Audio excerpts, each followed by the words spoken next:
তিন নম্বর আমার প্রিয় ভাইরা, রমাদান ও ইনসান, একজন বিশ্বমানের আলেম তিনি লিখেছেন রমাদান ও ইনসান, রমজান এবং মানুষ।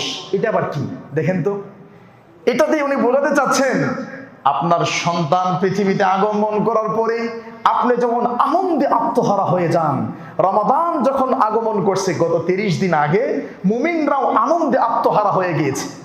আপনার সন্তান পৃথিবীতে আসার পরে তাকে নিয়ে যেমন প্ল্যান প্রোগ্রাম শুরু হয়, আলেম বানাবো, ডাক্তার বানাবো, ইঞ্জিনিয়ার বানাবো, বিজনেসম্যান বানাবো।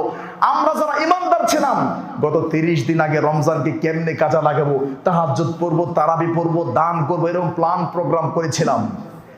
এই আপনার সন্তান যখন দিন যায় রাত যায় পৃথিবী থেকে বিদায় নিয়ে চলে যায়, তখন আপনি যেমন কান্নায় ভেঙে পড়েন, গতকাল যখন রমাদান চলে গেছে মুমিনরা তখন কান্নায় ভেঙে পড়েছে, মুমিনরা খুশি হয় নাই। মুমিনরা চায় সব সময় যদি এরকম ইবাদতের পরিবেশ থাকতো, সব সময় যদি আমি রবের সাথে থাকতে পারতাম, সব সময় যদি আমি আল্লাহকে চিনতাম। এটা ইমানদারের পরিচয়। তার মানে দেখছেন সমাধানটা কোথায় নিয়ে গেছে? সন্তান পৃথিবীতে আসলে আমরা খুশি, রমাদান আসছে আমরা খুশি। সন্তান পৃথিবীতে আসার পরে আমাদের বিভিন্ন চিন্তা হয়, আমরা এই করব সেই করবো, ছেলেরে এই বানাবো সেই বানাবো। রমাদান যখন আসছে তখন কি চিন্তা করছি? এই রমজানটা ভালো করে কাজে লাগাবো।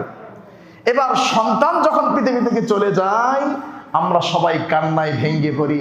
যারা ইমানদার রমাদান চলে যাওয়ার পরে তারাও কান্নায় ভেঙে পড়বে, আল্লাহ রমাদান চলে গেছে, না জানি আর কখনো পাবো না। সুবহানাল্লাহ, আল্লাহু আকবার। তিনি বলছেন রমাদান ও ইনসান, রমজানের সাথে মানুষের সম্পর্কটা এরকম। আমার প্রিয় ভাইরা, 3 নম্বর 4 নম্বর হচ্ছে এটা অত্যন্ত জরুরি। রাইতা বিনতে সাদ, মক্কার একজন পাগলি মহিলা। রাইতা বিনতে সাদ, এটা তথ্যটা আসছে কোরআন কারীম 14 নম্বর পারা সূরা আন-নাহল 92 নম্বর আয়াত। রাইতা বিনতে সাদে সে কি করত? সে সুতা দিয়ে কাপড় বানাতো। সারাদিন পরিশ্রম করে কাপড় বানানোর পরে ওই সুতা আবার কেটে ফেলত।